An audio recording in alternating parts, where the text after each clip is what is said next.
Hello everybody, welcome. I invite you to sing this next song with us, Open the Eyes of My Heart. And I invite you to sing it from the bottom of your heart.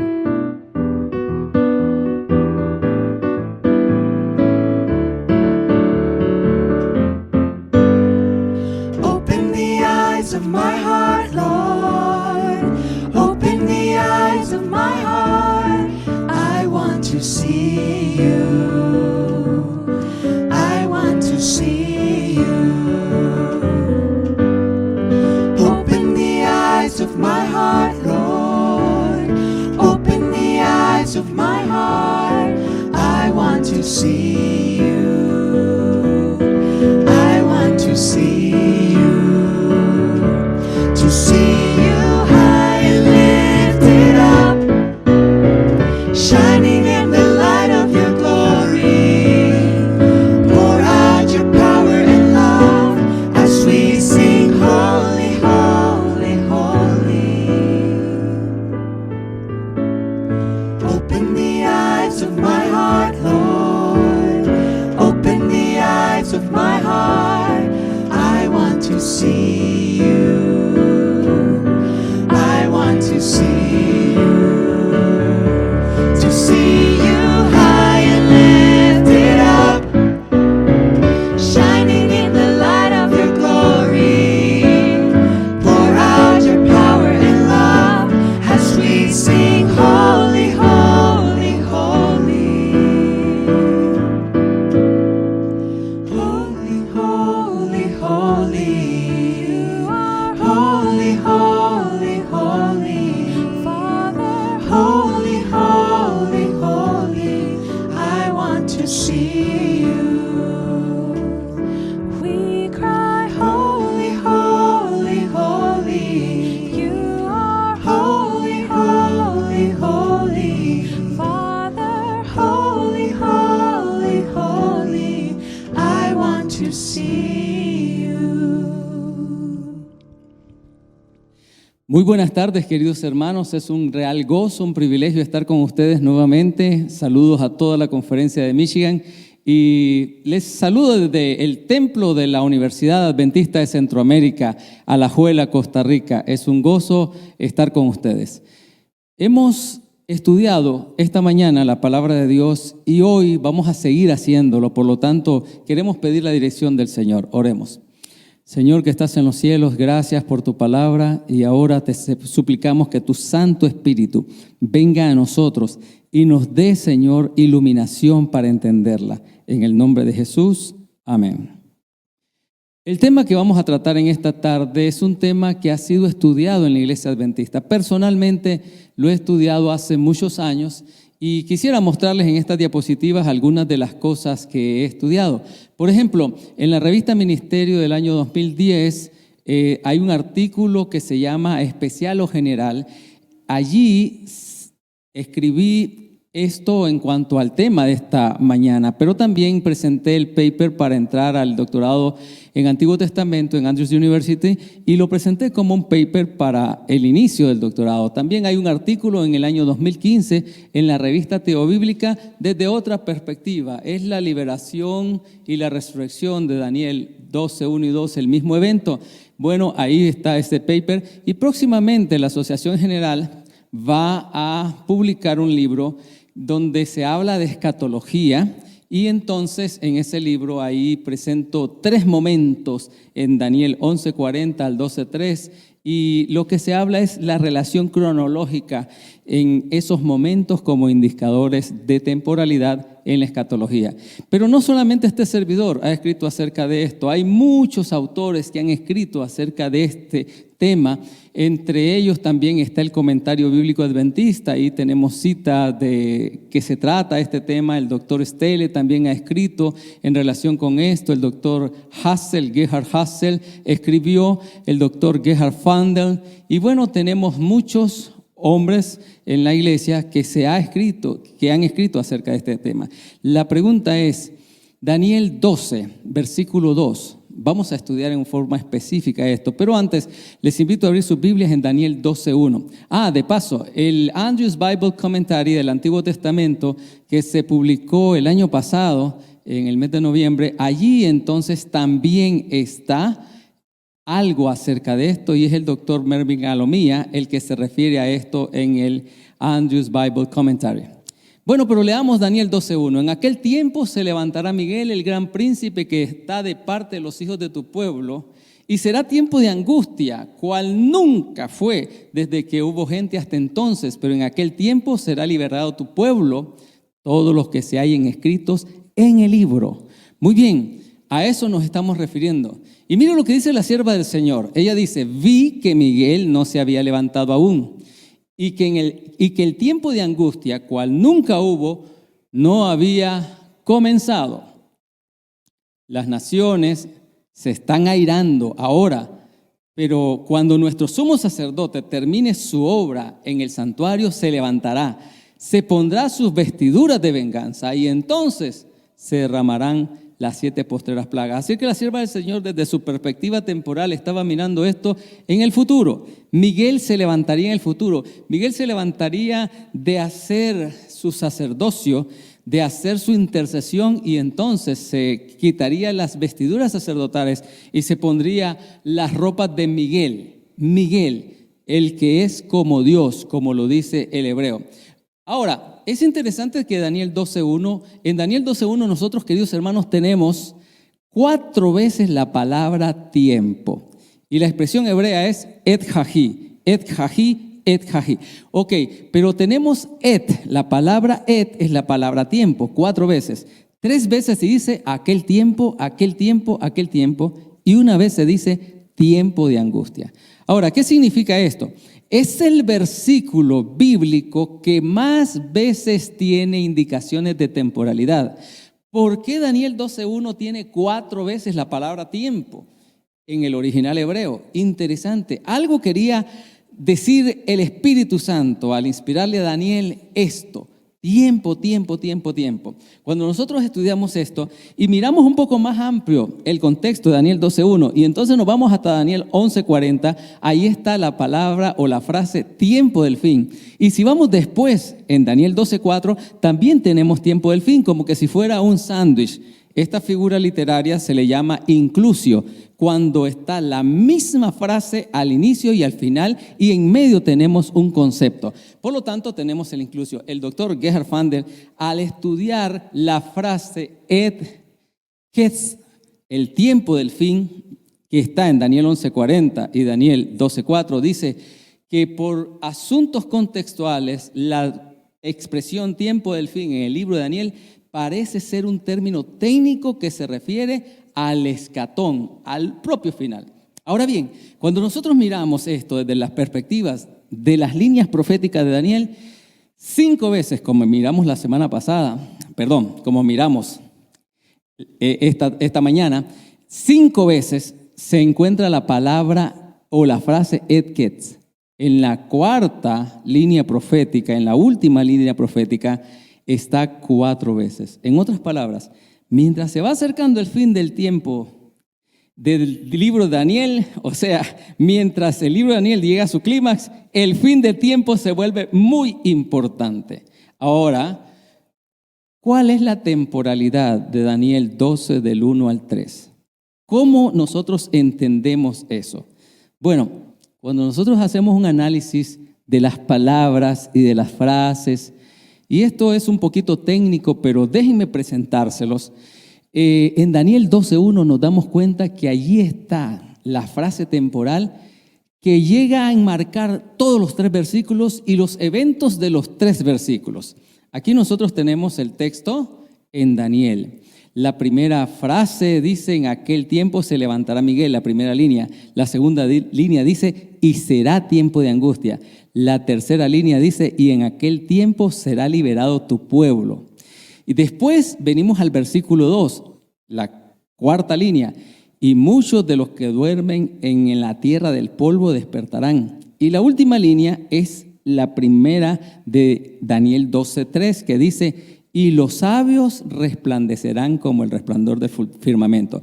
Nosotros tenemos aquí varias expresiones que particularmente tienen la misma formación sintáctica en las oraciones.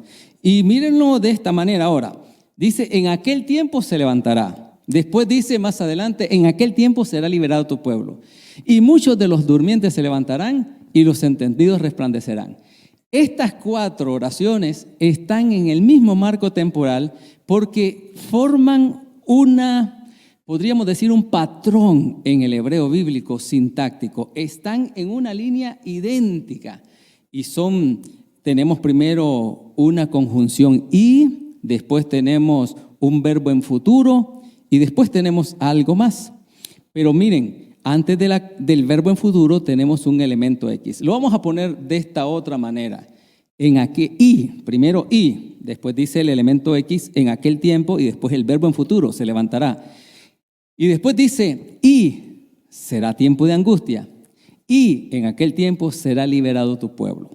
Cuando este servidor estaba haciendo este estudio en el hebreo original, me di cuenta entonces que todos los verbos de los versículos 1 al 3 están en el mismo tiempo, en la misma temporalidad. O sea, cuando dice, en aquel tiempo se levantará Miguel, allí se desencadena algo que se llama el tiempo de angustia, y dentro del tiempo de angustia están todos los demás eventos hasta el versículo 3. Por eso, el versículo 2 que dice, y muchos de los que duermen en el polvo de la tierra se levantarán, unos para vida eterna y otros para vergüenza y confusión perpetua. Esa resurrección se encuentra dentro de todas las cosas que están pasando desde el versículo 1 al versículo 3. Ahora, lo más interesante de esto es que los entendidos resplandecen también, pero entonces lo podríamos ver de esta manera.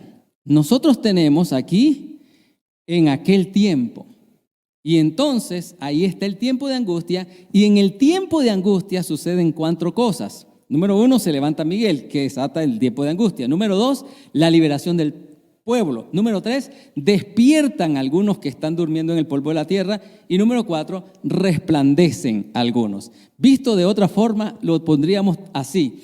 En el tiempo de angustia pasan todos estos eventos. En otras palabras, queridos hermanos, la resurrección de la cual nos habla Daniel 12:2 está en el tiempo de angustia. O sea, no se da en el momento de la segunda venida de Cristo, se da justo antes, mientras todavía hay angustia entre las naciones y está pasando angustia el pueblo de Dios.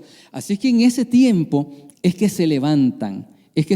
Hay muchos otros elementos sintácticos y gramaticales que podríamos decir hoy, pero por el tiempo no podríamos entrar en esos detalles. No obstante, es una unidad. Ahora, déjenme presentarles aquí a la doctora Tania Notarius. La doctora Tania Notarius, ella fue mi profesora de hebreo bíblico en la Universidad Hebrea de Jerusalén, en Israel. La doctora Notarius es una erudita en lenguas semíticas y en hebreo. Y en el año 2012, este servidor tenía una presentación en la tercera conferencia bíblica de la Asociación General en Israel y iba a presentar este tema, justamente Daniel 12:2, desde el punto de vista gramatical hebreo. Así que cuando estaba en Israel, yo llamé a la doctora Notarius y le dije, doctora, mire, estoy haciendo un estudio en Daniel 12 del 1 al 3 y me gustaría que usted lo viera desde la perspectiva gramatical. Así que la doctora me dijo, claro, ¿cuándo vienes? Bueno, ya estoy aquí en Israel, así es que puedo pasar por su oficina. Sí, el siguiente día me tocaba presentar, así es que fue muy cómodo para mí ir y hablar con la doctora Notarius. Cuando ella tomó el libro de Daniel y yo le dije, miren, lo que estoy viendo o descubriendo acá es que hay un patrón sintáctico que me dice que la resurrección de Daniel 12:2 está dentro del mismo tiempo que se llama el tiempo de angustia. La doctora Notarius tomó su Biblia en hebreo, comenzó a mirar y me dijo justamente, excelente, hay un patrón sintáctico y todas las cosas que pasan desde el versículo 1 hasta el versículo 3 están en el mismo marco temporal y el marco se llama tiempo de angustia.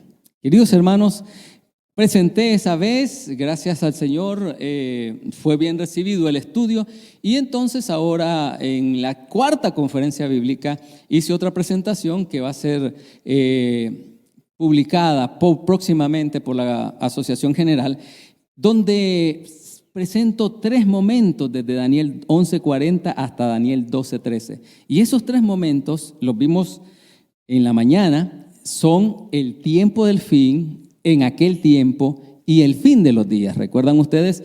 Tiempo del fin comienza en 1798, aquel tiempo lo tenemos en el futuro cuando venga el tiempo de angustia, y el fin de los días es la segunda venida de Cristo. Así que tenemos estos 3 momentos en la profecía de Daniel, pero es en aquel tiempo, es en el tiempo de angustia donde nosotros encontramos la resurrección. Ahora, ¿qué dice en cuanto de la resurrección? Dice que en ese tiempo, en el tiempo de angustia, muchos de los que duermen se levantarán. Muchos de los que duermen se levantarán. La pregunta es, ¿esto es una doctrina o es un evento profético? Queridos hermanos, no es una doctrina. La doctrina se llama la doctrina de la resurrección, y la doctrina de la resurrección está en toda la Biblia, y específicamente en 1 Corintios 15, en 1 Tesalonicenses capítulo 4, en Apocalipsis 5, nos habla de la doctrina de la resurrección. Sin embargo, este es un evento puntual, un evento profético. Ahora, hablemos de la doctrina. La doctrina de la resurrección nos dice, 1 Tesalonicenses 4:16, porque el Señor mismo con voz de mando, con voz de arcángel y con trompeta de Dios descenderá del cielo, y los muertos en Cristo resucitarán primero. A esto se le ha llamado la primera resurrección, y Apocalipsis 20 dice, bienaventurado y santo el que tiene parte en la primera resurrección. La segunda muerte no tiene potestad sobre ellos. Así que esa resurrección se da en el momento que Jesús viene. ¿Correcto? Sí, es una resurrección de santos, pero Apocalipsis 20 también nos habla de otra resurrección. Dice, los otros muertos no volvieron a vivir hasta que se cumplieron 1000 años. En otras palabras, tenemos la resurrección de los impíos. Así que tenemos la resurrección de los justos en la venida de Jesús y la resurrección de los impíos 1000 años después. Ahora, repasemos. En la resurrección de los justos, ¿cuándo se da? En la segunda venida de Cristo. ¿Quiénes resucitan? Los muertos en Cristo. ¿Cómo se le llama? Primera resurrección. ¿Hay algún malo que resucite en esa resurrección? No. ¿Por qué? Porque Apocalipsis 25 dice, bienaventurado y santo el que es parte de la primera resurrección. Por lo tanto, son bienaventurados y santos. No puede haber ningún malo. Ahora, en la segunda resurrección, ¿cuándo se da? Después del milenio. ¿Quiénes resucitan? Los otros muertos, o sea, los malos. Es la segunda resurrección. ¿Y hay algún bueno que resucita allí? No, no hay ninguno. Entonces, la pregunta es, Daniel 12:2, ¿de qué nos está hablando? Daniel 12:2 en su resurrección no nos habla ni de la primera resurrección, ni de la segunda resurrección. ¿Por qué? Porque se da en el tiempo de angustia justamente antes de que venga Cristo. Número 2, es una resurrección mixta, o sea, resucitan buenos y malos simultáneamente. Y no hay tiempo entre ellos. Y presenta 2 destinos eternos. Dice que unos van para vida eterna y otros para vergüenza y confusión perpetua. Pero la pregunta es, ¿quiénes resucitan? Bueno, Daniel 12:2 en el original hebreo dice, y muchos, así literalmente, de durmientes de la tierra del polvo, más bien la tierra del polvo despertarán. Muchos y muchos. ¿Quiénes son esos muchos? Para entender la expresión y muchos de, vamos a ir a algunos textos bíblicos que nos muestren esto. Y en hebreo la expresión es berrabín, y muchos, y muchos. Ahora, ¿dónde más encontramos este texto? O más bien esta expresión. Miren Esther 8:17, dice, y muchos de entre los pueblos de la tierra se hacían judíos porque el temor de los judíos había caído sobre ellos. La pregunta es, ¿todos se hacían judíos? No, muchos. O sea, esa es una parte de los todos. En Esdras 3:12 dice, berrabín, y muchos de los sacerdotes, de los levitas, de los jefes de las casas paternas, ancianos que habían visto la casa primera, viendo echar los cimientos de esta casa, lloraban en alta voz. Muchos otros daban grandes gritos de alegría. Ahora, la pregunta es, ¿todos lloraban? No.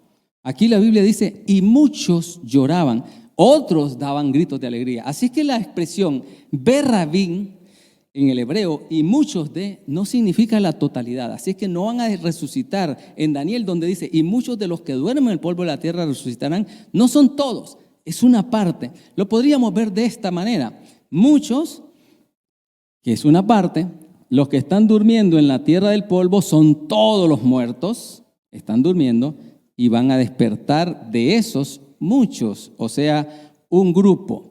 Lo podríamos ver también de esta manera. Sigue diciendo el versículo, estos para vida eterna y estos para vergüenza y confusión perpetua. O sea, esos muchos, que es una parte de todos los durmientes que resucitan, unos van para vida eterna y otros para vergüenza y confusión perpetua. Ahora bien, podríamos mirarlo de esta manera. Muchos despiertan, unos para vida eterna y otros para vergüenza. En otras palabras, todos son los durmientes. Desde Abel hasta el último que muera, son todos los que están en el polvo de la tierra durmiendo. Ahí el Señor va a tomar a muchos de ellos. Es un grupo especial. No son todos los buenos, no son todos los malos, no son ni siquiera todos, son un grupo especial.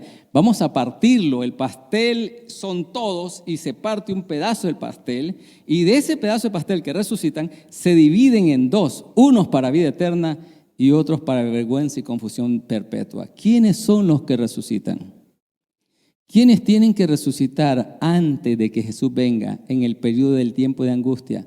La palabra de Dios dice que cuando estaba el juicio de Jesús, Jesús callaba y entonces el sumo sacerdote le dijo, te conjuro por el Dios viviente, dinos si tú eres el Cristo, el Hijo de Dios, dinos. Jesús le dijo, tú lo has dicho. Y le dijo Jesús, desde ahora os digo, ustedes verán al Hijo del Hombre viniendo en las nubes del cielo. Jesús, a aquellos que lo estaban enjuiciando, les dijo, ustedes me van a ver a mí viniendo en las nubes del cielo. La única forma en que estos que estaban en el juicio de Jesús lo pudiesen ver era que resuciten un poquito antes, un poco antes de que Él viniese en las nubes. Por lo tanto, estos son los malos que resucitarán un poco antes de que venga Jesús para verlo venir en gloria. Eso es lo que nos dice Apocalipsis capítulo 1, versículo 7. Dice, he aquí que viene con las nubes, y todo ojo le verá, y los que le traspasaron, y todos los linajes de la tierra harán lamentación por él. Sí, amén. La sierva del Señor dice que ahí van a estar los enemigos más acérrimos de la verdad. Sí, van a ver venir a Jesús en gloria. Y por eso que va a ser una resurrección para confusión eterna. Ahora bien, cuando Jesús resucitó, muchos otros resucitaron con Él. La Biblia nos dice en Mateo 27, 50 al 53, que después, en el momento que Jesús muere, se parten los sepulcros y después de la resurrección de Él, resucita un grupo de justos y salen a la ciudad y dice, vinieron a la ciudad y se aparecieron a muchos. Ahora, usted se imagina a los discípulos tristes, acongojados, angustiados, encerrados en angustia después de que Jesús murió. Encontramos a dos discípulos en el camino a Emaús después de que Jesús murió y estaban tristes, estaban perplejos, estaban angustiados. Pero cuando resucitaron estos que Jesús levantó de la tumba, que de paso esa es una resurrección especial, no está en la doctrina de la resurrección, aunque sí está en la prefiguración tipológica, en el santuario, las primicias, pero no es parte de lo que dice 1 Corintios 15, donde está el orden de las resurrecciones. Es una resurrección especial. Y entonces ellos salen y van a la ciudad. Y me imagino que se encontraron a los discípulos y le dijeron, no estés triste, ya resucitó. Y prueba de eso es que nosotros estamos aquí, hemos resucitado con Él. Y hermanos, Jerusalén se llenó de buenas nuevas. Cristo ha resucitado por estos hombres y mujeres de Dios que fueron resucitados en ese tiempo. Ahora, claro, habían fake news y las fake news eran la de los soldados que dijeron se robaron el cuerpo. Pero estos se encargaron de dar la maravillosa esperanza de la resurrección. Ahora bien, ¿quiénes resucitan? ¿Quiénes son los buenos que resucitan cuando venga esta resurrección parcial en el tiempo de angustia. La palabra de Dios nos dice en Apocalipsis 14, versículo 9, el tercer ángel le siguió diciendo, ustedes conocen, si alguno adora a la bestia, Dios su imagen, es el mensaje del tercer ángel. Pero unos versículos después, hablando de este mensaje del tercer ángel, dice, oí una voz del cielo, en el versículo 13, que me decía, escribe, bienaventurado de aquí en adelante los muertos que mueren en el Señor. De aquí en adelante, en el libro de Apocalipsis, que es un libro de literatura, de profecía apocalíptica, donde se muestran los tiempos. Cuando dice de aquí en adelante, se está hablando que son bienaventurados aquellos que mueren en el mensaje del tercer ángel. Y eso mismo nosotros lo encontramos en Daniel 12:12. Bienaventurado el que espere y llegue a 1335 días. Queridos hermanos, aquí en Daniel 12:12 tenemos una de las partidas de nacimiento de nuestra iglesia adventista. Por lo tanto, la bienaventuranza va para aquellos que han muerto en la esperanza de que Cristo viene. Aquellos que se quedaron esperando, desde el mensaje del tercer ángel para acá, desde que se predicó el mensaje del tercer ángel para acá, todos aquellos que han esperado a Jesús venir en gloria, serán resucitados justamente en esa resurrección especial. Por eso son bienaventurados entre todos los muertos. Y así como los discípulos salieron y proclamaron la resurrección de Cristo y la victoria de Cristo contra el pecado en la cruz del Calvario y ahora resucitado, así estos hombres y mujeres podrán decir al pueblo que está pasando en angustia, no es a predicarle a los impíos, hermanos, no, porque ya el tiempo de gracia se habrá terminado. No, es como para animar a la iglesia que está pasando en angustia y decirles, mira, no te preocupes, aguanta un poco más, Jesús viene, ya yo resucité, mira, aquí estoy como prueba de que Él viene, así es que mira el cielo y pronto la nubecita como la palma de una mano aparecerá. Qué lindo será ese momento. Ahora, queridos hermanos, tenemos un epílogo en Daniel. A Daniel se le dice, mira tú Daniel, ve hacia el fin, dice Daniel 12:13. Y tú en cuanto a ti irás al fin y reposarás y te levantarás para recibir tu heredad al fin de los días. Cuando ustedes miran los lenguajes de Daniel 12:2 y Daniel 12:13, son lenguajes de resurrección. Por ejemplo, en Daniel 12:2 se le dice, van a resucitar en aquel tiempo, el tiempo de angustia. A Daniel se le dice, al fin de los días. En Daniel 12:2 dice, los que duermen, todos duermen. Pero a Daniel se le dice, tú vas a descansar. La palabra es en hebreo yashan, dormir, para todos los que están en Daniel 12:2. Y para el santo Daniel se le dice, tú vas a reposar. Todos pueden dormir, pero los santos son los que reposan. En Daniel 12:2 le dice, se van a levantar, kids. En Daniel 12:13 le dice, vas a estar en pie, amad, otro verbo. En Daniel 12:2 son muchos los que se levantan. Pero en Daniel 12:13 es Daniel representando a los justos. Así que ahí tenemos dos resurrecciones. La resurrección especial en Daniel 12:2 y en Daniel 12:13 tenemos la resurrección de Daniel junto con todos los redimidos, la primera resurrección.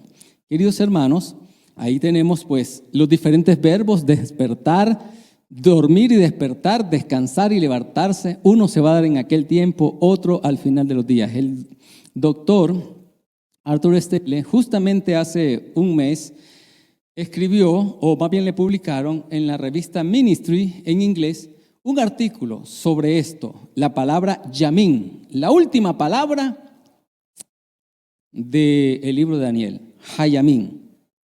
Ahora, lo interesante de esto es que la última palabra del libro de Daniel termina con algo que aparentemente es un error ortográfico. En hebreo, Yamim, días, fin de los días, debería terminar con lo que llamamos en español una M. Yamim, se llama Mem, pero termina con una N, una Nun. ¿Por qué? Bueno, así termina el arameo, pero pareciera un error ortográfico. Lo que está diciendo la última letra o la última palabra del libro de Daniel es lo siguiente. Lo que está diciendo es, querido hermano, se acabaron todos los días. Se acabaron todos los días. Ya los días de 1290 días, no estamos hablando de eso. Los 1335 días, eso está en el pasado, no estamos hablando de eso. Daniel dice, yo no me estoy refiriendo a esos días. El final de los días es el final de toda la historia. Y ese final se avecina, querido hermano. Y esta mañana y hoy en la tarde que hemos estado estudiando la palabra de Dios en el libro de Daniel, nos hemos dado cuenta que vivimos en el tiempo del fin, que la familia de Dios está en el tiempo del fin. Pero lo más precioso de todo es que Dios ha prometido a su pueblo, aquellos que han esperado con ansias el glorioso retorno de nuestro Señor Jesucristo, Dios ha prometido que no van a quedar chasqueados, van a poderle ver. Y es que cuando yo me encuentro a un adventista del séptimo día y me dice, yo quisiera mirarle, yo quiero verlo, por eso nos llamamos adventistas del séptimo día, por eso somos parte de la familia de Dios del tiempo del fin. Y es por eso que esta familia debe consagrarse, debe orar, debe predicar, debe estar con todo el fervor de los pioneros esperando al Señor Jesús. ¿Sí? ¿Recuerdan ustedes la historia con la que comenzamos por la mañana? Sí, este gran pionero que justamente unos días antes de el 12, o más bien en 1844, el 22 de octubre, unos días antes, en el lago de Michigan murió, bueno, no murió ahí, murió por una fiebre que le dio, una neumonía que le dio después de haber hecho varios bautismos en las frías aguas del lago de Michigan. Su familia, los hermanos dijeron, no se preocupen, ya va a resucitar dentro de unos días. La próxima semana resucita porque Jesús va a venir. Eso no sucedió. Pero este amado pastor va a poder ver a Jesús venir en gloria, porque será parte de estos santos bienaventurados que resucitarán justo antes de que Jesús venga para verle venir en gloria y majestad. Mi querido hermano, mi querida hermana de la conferencia de Michigan, déjame decirte que es necesario que sigamos manteniendo vigente la esperanza gloriosa de la segunda venida de Cristo. Que sigamos siendo adventistas del séptimo día, que como familia espiritual nos aferremos a esto y que pasemos esta antorcha a la siguiente generación. Y si el Señor tardara un poco en venir, a la siguiente generación, Cristo vendrá hoy, hasta que venga. Que el Señor les pueda bendecir.